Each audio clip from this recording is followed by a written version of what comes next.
Saludos hermanos, hoy traemos la tercera parte de este estudio del templo. Es importantísimo que las personas que estamos siendo restauradas a, a Israel, que somos el reverdecer de la higuera, tengamos claro para dónde vamos, porque si no nos volvemos una religión más.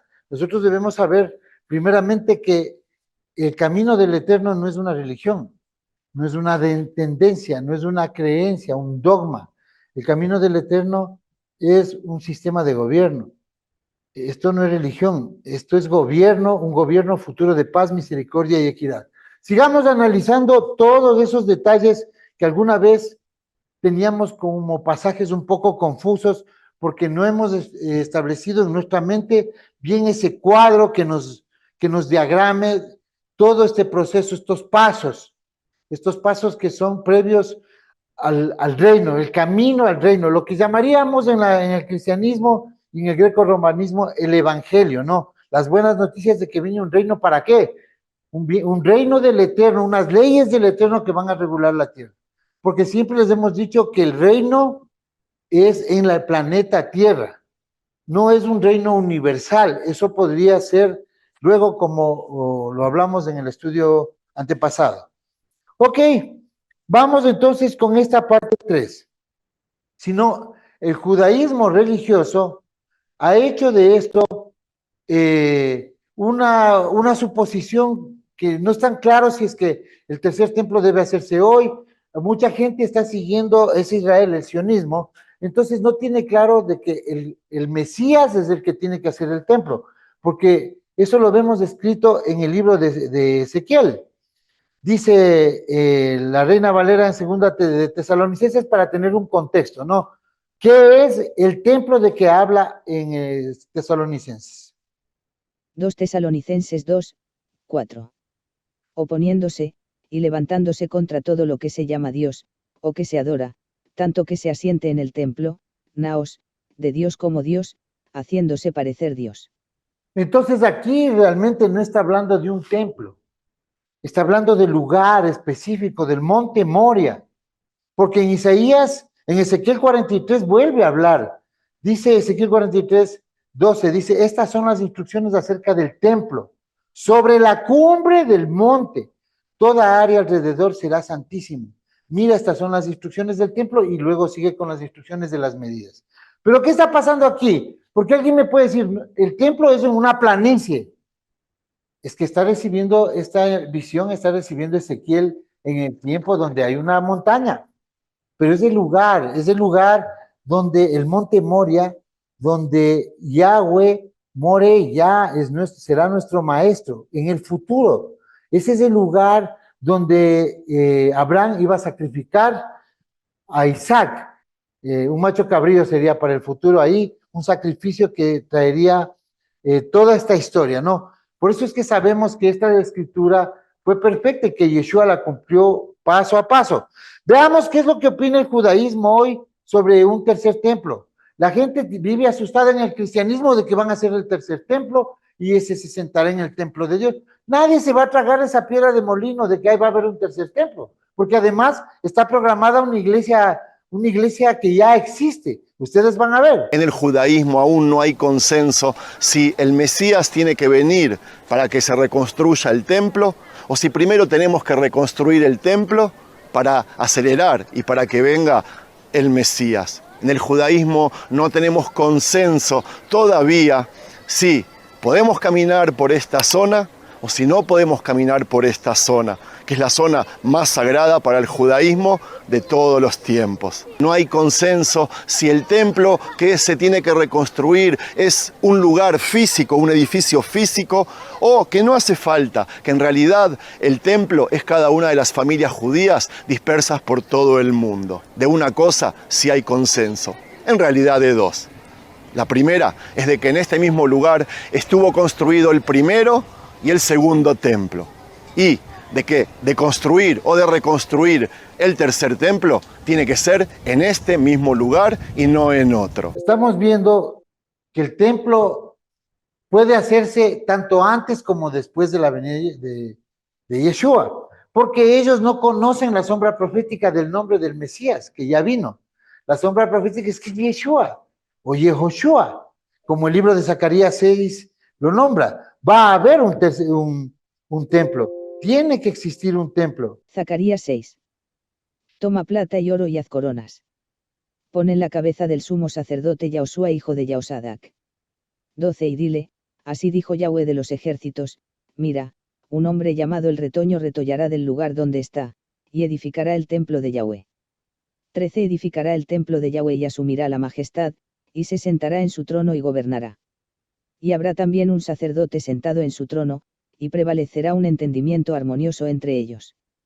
14 Las coronas se quedarán en el templo de Yahweh como memorial a Helem, Tobilla, Yedaya, y Yen hijo de Tsefania. 15 Vendrán hombres de lejos y participarán en la edificación del templo de Yahweh, y ustedes sabrán que Yahweh de los ejércitos me ha enviado a ustedes solo si ustedes obedecen a Yahweh su Elohim. Aquí estamos mirando que este tercer templo, primero es una casa de gobierno. En segundo lugar, cuando se le da esta profecía al sacerdote Josué o Yehoshua, se le dice que va a construir el templo. Nunca hubo templo. Él murió sin ver el templo, porque ellos construyeron solamente la parte de donde se hacían ciertos eventos del servicio, pero no un templo como tal. Entonces, vemos que también con la ayuda de las naciones, cuando en ese tiempo las naciones, en el tiempo de cuando está Yehoshua, las naciones estaban en contra y iban a frenar la construcción del muro. Y nosotros, ¿para cuándo vemos esta sombra profética? Primero por el nombre, porque es el mismo nombre, ¿no? De nuestro Adón Yeshua. Segundo, porque vemos un evento que es imposible que sea para ese tiempo. Entonces es una sombra de que el Mesías, Yeshua, tiene que construir el templo. ¿Cuándo lo va a hacer? Exactamente como es un templo grande, este templo va a ser construido cuando en un Shemitah, en un Sukkot, al siguiente Shemitah de la venida del Mesías, es decir, en el segundo Shemitah del primer jubileo del séptimo milenio, será construido, presentado el templo, y otra vez la gloria del Eterno llenará esa casa de gobierno. Debemos de estar claros, no estamos predicando religión. ¿Y por qué no va a haber un templo judío, como dice el cristianismo y algunas personas de raíces hebreas que están confundidas con este tema? Porque ya está la iglesia puesta por el nuevo orden mundial. Esta iglesia es la que va a fungir de la parte espiritual del Imperio Romano. Esta es la iglesia imperial.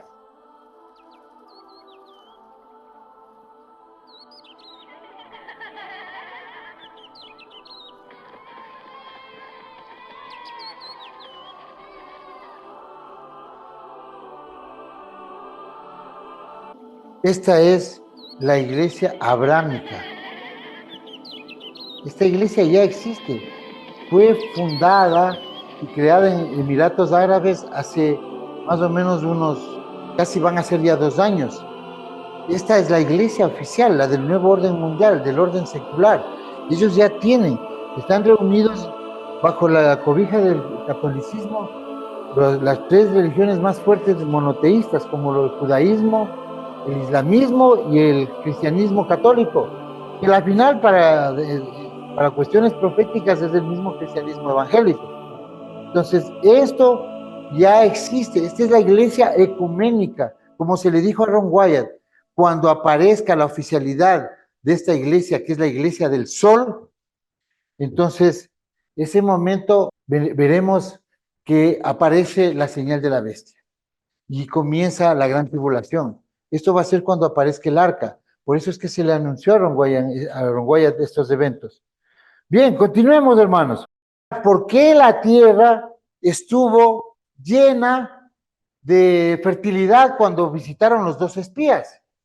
Ellos encontraron uvas, miel, encontraron una tierra súper productiva, pero existe un libro de Herman Fulda que habla, o también este libro de Cruz Simplex, hablan de que en el tiempo de Yeshua eso era árido, por eso era imposible de que Yeshua haya muerto en un madero de 2 palos entrecruzados. La muerte del Mesías, de Raymond de Brown, tomo 2, página 1124, de International Standard Bible Encyclopedia, edición revisada.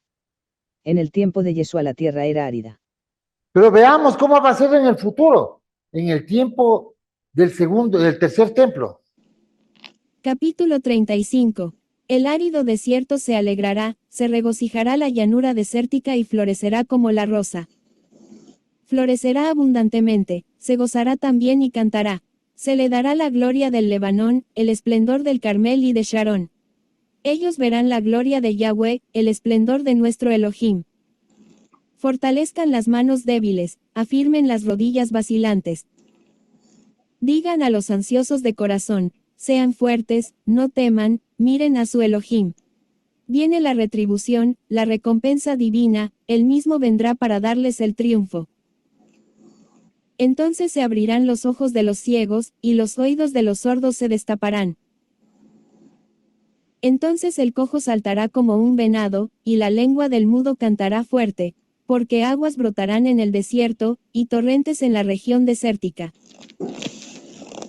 Ok, estamos viendo aquí cómo cuando ellos entraron a la tierra, ellos vieron esta tierra muy productiva, pero en el tiempo de Yeshua, por el pecado, como se anunció en el libro de Deuteronomio, la tierra iba a perder esa fertilidad, porque es una Y tierra les prestada contaron, por el Eterno, diciendo, perfecta. nosotros llegamos a la tierra a la cual nos enviaste, la que ciertamente fluye leche y miel, y este es el fruto de ella. Mas el pueblo que habita aquella tierra es fuerte, y las ciudades muy grandes y fortificadas, y también vimos allí a los hijos de Anac. Claro, ellos vieron a los gigantes. Entonces, en el reino, esa tierra va a ser la mejor tierra del planeta, la mejor, la más productiva, porque ese es el ejemplo, porque en el reino el pueblo va a vivir en orden. Pero para analizar ciertas diferencias entre el pueblo que vive hoy con el del futuro, tenemos que mirar esto. Por ejemplo, cómo la industria alimenticia ha cambiado en nosotros hasta nuestra fisonomía. Miremos qué es lo que pasa en Rusia hoy. ¿Por qué los rusos no tienen sobrepeso? Esto que están viendo aquí es un video de un experto en obesidad que filmó en Rusia en la noche. Si este video fuera en Estados Unidos o en muchos lugares de Sudamérica o en muchos lugares de México, por ejemplo, la gente de ese video, el 40 o el 50% tuviera sobrepeso y un gran porcentaje de obesidad mórbida. Pero como ven en ese video, se hace muy difícil encontrar una persona con un sobrepeso real. Y si les dije que todos los conservantes que fabrica Estados Unidos que nos vende a Sudamérica están prohibidos en Rusia, y que todos los químicos de comida industrializada que fabrican los americanos y que nos venden a nosotros también en Sudamérica están prohibidos en Rusia, entonces ahí pueden ver la respuesta. Estos químicos en la comida te dan hambre constante para que después te vendan inyecciones de $500 para que nunca vuelvas a tener hambre. Un círculo vicioso. Ezequiel 36. Y la gente dirá, la tierra desolada ha llegado a ser como el jardín de Edén, y las ciudades que quedaron en ruinas, desoladas y demolidas están ahora Esto es en el fortificadas y milenio. habitadas. 36 Y las naciones que queden alrededor de ustedes tendrán que saber que yo, Yahweh, he reconstruido lo que estaba demolido y he plantado lo que estaba desolado. Yo, Yahweh, lo he dicho y lo he hecho. El mundo tomará la dieta de Levítico 11.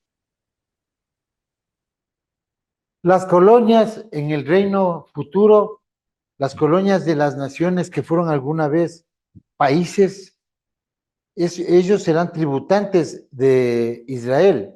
Ellos van a adoptar, porque van a ser regidos por jueces que tendrán cuerpos perfectos. Ellos van a adoptar el alimento calificado por el Eterno que está descrito en Levítico 11. Entonces no veremos estos errores, estas fallas, este negocio, el negocio de la alimentación, el negocio de la enfermedad, el negocio de la carestía de los combustibles, porque todo eso ha sido un negocio de esta gente que ha querido únicamente dominar, del imperialismo que ha estado dominando durante siglos al pueblo del Eterno y por ende a toda la humanidad. Se afincó ya para el tiempo final el imperialismo, el judío que dice ser judío no lo es la cabeza actual de Roma, Edom y Roma. Entonces, ellos se tomaron la tierra en 1948. Ustedes saben, el día de ayer pasamos un estudio que tenemos en el canal sobre la familia Rothschild, cómo infiltró las logias masónicas, cómo se apoderó de la industria del petróleo, cómo se apoderó de la fabricación del dinero de los bancos y hasta el día de hoy dominan las grandes instituciones financieras desde Suiza. Entonces, contra todo eso es lo que viene un reino de equidad, misericordia y justicia. Sigamos, hermanos. Así ha dicho Adonai Yahweh, ningún extranjero, incircunciso de corazón e incircunciso de carne, de todos los extranjeros que están entre los hijos de Israel, entrará en mi santuario. ¿A qué se refiere aquí? Ustedes están viendo el mapa y la nueva distribución de la tierra. Y acá también vemos en Ezequiel 45:14 que dice que todos los extranjeros que habiten en la tierra, no dicen las naciones en los otros lugares, en las colonias, dicen la tierra. Ellos llevarán sacrificios de la tierra, porque la tierra está bajo otra condición. Es una tierra dada, donada, prestada en heredad para cumplir y honrar la palabra del Eterno. Esta tierra es que esos gentiles que van a ocupar en un principio, se van a, por la Torá, van a ser nacionales con todas las tribus originales que van a ocupar las tierras, pero se les da espacio. ¿Por qué? Porque estos gentiles van a, en su primera generación, van a conocer al Eterno y van a ser connacionales y van a recibir heredad y adoptarán la tribu donde se encuentren. Y ellos tendrán que llevar también sacrificios porque ellos también van a traspasar la tierra en heredad. Eso es lo que muestra la escritura claramente. Entonces, hay que entender todo esto. A ver, y la división política de las tierras. Tenemos 12 apóstoles más Pablo, ¿no? Tomemos en cuenta también a Judas, que vendrían a ser 13, pero Judas fracasó. Se les prometió gobernar sobre cada una de las tribus, ¿no es cierto? Entonces, ¿a quién gobernaría Pablo? A una de las tribus. ¿Por qué? Porque los levitas no van a tener tierra. Nosotros ya enseñamos en la parte anterior que los levitas van a tener una zona, un espacio que va a ser ya no en Benjamín, la ciudad y el templo, la ciudad de gobierno donde va a estar el rey. Ahí van a estar los levitas como un ejido, van a criar sus ganados. Tienen más o menos unos 50 kilómetros de ejido en un patio que mide esa extensión para hacer sus cultivos básicos y su crianza de animales para el templo. Entonces, ellos no van a recibir heredad, pero como sí van a estar repartida la tierra en 12 partes, porque José tiene doble porción, como se anuncia en Ezequiel, tiene doble porción Manasés y Efraín, entonces ahí entra Pablo. ¿Sí se dan cuenta con el Eterno cómo es? Por eso lo nombró apóstol, porque faltaba uno, también para el templo. Todo es perfecto, hermanos.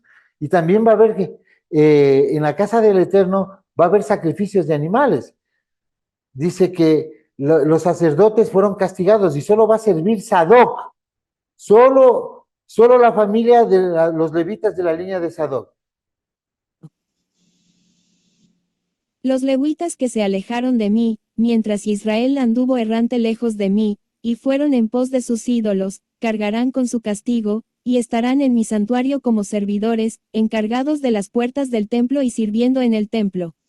Ellos degollarán el holocausto y el sacrificio por el pueblo, y estarán de pie delante de los sacerdotes para servirles. Debido a que les sirvieron delante de sus ídolos y llegaron a ser un tropiezo de iniquidad para la casa de Israel, por eso he alzado mi mano contra ellos jurando que cargarán con su castigo, dice Adonai Yahweh. No se acercarán a mí para serme sacerdotes, ni se acercarán a ninguna de mis cosas sagradas ni a las muy sagradas, sino que cargarán con su bochorno y con las abominaciones que cometieron. Pero los pondré a cargo de las tareas del templo, en todo su servicio y en todo lo que se ha de hacer allí. Sin embargo, los sacerdotes levitas, los hijos de Sadoc que cumplieron con mi ordenanza relativa a mi santuario, cuando los hijos de Israel se desviaron de mí, ellos sí se acercarán a mí para servirme y estarán de pie delante de mí para ofrecerme el sebo y la sangre, dice Adonai Yahweh. Ellos sí entrarán en mi santuario y se acercarán a mi mesa para servirme, y cumplirán con mi ordenanza. Entonces ya vemos que quienes van a estar más cerca, los descendientes de Levita Sadoc, porque fue leal y a David, y lo mismo va a pasar hoy. O sea, se cambia el orden sacerdotal de las 24 familias. Y también, ¿quiénes van a ver a Yeshua en persona? Ellos. ¿Por qué lo van a ver en persona? Porque ellos tendrán audiencias, ellos van a estar en las diferentes partes del mundo, pero ellos mirarán de frente, cara a cara. Todos vamos a ver al Mesías. Por eso dice, todo ojo lo verá venir, pero lo veremos en su venida, tal vez lo veamos por algún tipo de tecnología o dispositivo que tengamos, pero frente a frente solo los levitas de la línea de Sadoc que van a servir en esos lugares y también los restaurados, los cuerpos perfeccionados, ellos lo verán cara a cara. Por eso es que hay un cántico que se muestra en Apocalipsis, donde ellos cantan un cántico de victoria junto al rey. Eso es, hermanos. Nosotros queremos exhortarles a que miren todos estos pasajes. Estos estudios son cortos, pero muy contundentes, porque son eventos que nosotros no hemos tenido claros. Y otra vez, siempre vamos a hacer esa exhortación a nuestros hermanos, como se habla en Miqueas. Yo les estaré explicando más o menos de qué se trata esto. Miqueas 4 y 10. 10 Duélete y gime, hija de Saían, como mujer que está de parto, porque ahora saldrás de la ciudad y morarás en el campo, y llegarás hasta Babilonia, confusión, allí serás librada, allí te redimirá Yahweh de la mano de tus enemigos. Hermanos, en muchas partes de las escrituras, especialmente del Tanakh, por boca de los profetas, se anunció que el pueblo tenía que salir, que el pueblo tenía que verse en el campo, apartado. Tenemos mucho contexto de esto. Nosotros, por la misericordia del Eterno, ya estamos aquí. Ya podemos guardar todas las fiestas, las que debemos guardar con mucho amor, con libertad, con cierta libertad, porque todavía estamos con un pie afuera, pero hemos dado el paso que quería el Eterno, porque dice que tenemos que salir de las ciudades donde moramos al campo y salir de Babilonia. Esto es un mensaje profético para aquel tiempo y también para salir de confusión. Allí serás liberada y allí te redimirá Yahweh de la mano de tus enemigos. Pero eso solo pasó con la casa de Judá. Aquí está hablando de las 12 tribus, del pueblo del Eterno. Entonces, nosotros debemos ser fieles a este llamado. Y ahora, con este estudio muy corto, con esto concluimos estos capítulos de lo que es el reino, porque mucha gente no tiene claro esto. ¿Cuál es nuestra exhortación a los hermanos? Porque una Keilah viene a ser un lugar de confort. Busquen salir, busquen entender estas cosas, hermanos. Busquen entender. El Ministerio Verdad de Vida fue levantado para anunciar estos eventos, estos tiempos, y para anunciar y ser primicia también en salir. Nosotros somos ya unas pocas familias que estamos reuniéndonos y estamos edificando un lugar, como hay muchos en muchos lugares, donde estamos ya viviendo de una manera más particular como pueblo, más individualizada, menos dependiente del mundo, menos dependiente de afuera. Estamos conviviendo ya en un grupo y aplicando cada vez más la Torá, porque la Torá no es una cadena, la Torá es libertad, la Torá es la manera de convivir un pueblo. Existen muchas reglas y muchos protocolos. Nosotros tratamos de cumplirlos todos los que son acordes al lugar donde estamos. Hoy estamos aquí apartados en medio de las naciones, como dice Miqueas. Estamos ya reunidos por el Eterno. Él nos sacó, a cada uno nos ha traído de distintos lugares. Está viniendo este año mucha gente. Nosotros les exhortamos, les pedimos, les sugerimos que los hermanos tomen una acción, porque en una Keilah ya las cosas en este tiempo donde vienen apertura de sellos, ya se van a poner difíciles. Ya no podemos regresar a casa y seguir yendo cada sábado. Los días están contados. Los calendarios, tanto caraíta como judío, están más próximos. Ellos en 6 años ya estamos en el jubileo 120, es decir, comenzando la gran tribulación. El calendario caraíta en 3, y nosotros en el calendario restaurado del Eterno, que por misericordia del Eterno comprendimos, y con la ayuda de la tecnología y de las regresiones de eventos astronómicos, que tenemos ya registro, establecimos la fecha exacta de la venida del Mesías. Entonces sabemos que la tribulación comienza el 26 de septiembre del 2031. A eso nos mandó el Eterno. Este es nuestro mensaje. Y nosotros esperamos todo esto maravilloso. Tal vez algo de esto que nosotros acabamos de decir, tal vez no sea exacto, o alguien puede discutir con eso y nosotros le damos la razón, pero es el mejor estudio que se puede hacer, porque el libro de Apocalipsis hay eventos que todavía no suceden.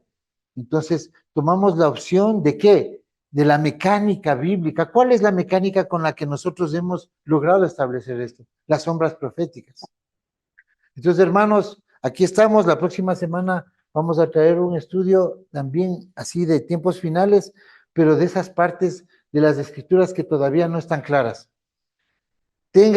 Tomen su mejor opción, tomen el mejor estudio, sigan a las personas que deban seguir con la mejor intención, cuando les dé satisfacción a su alma y cuando ustedes piensen que estas personas están hablando lo correcto, sigan.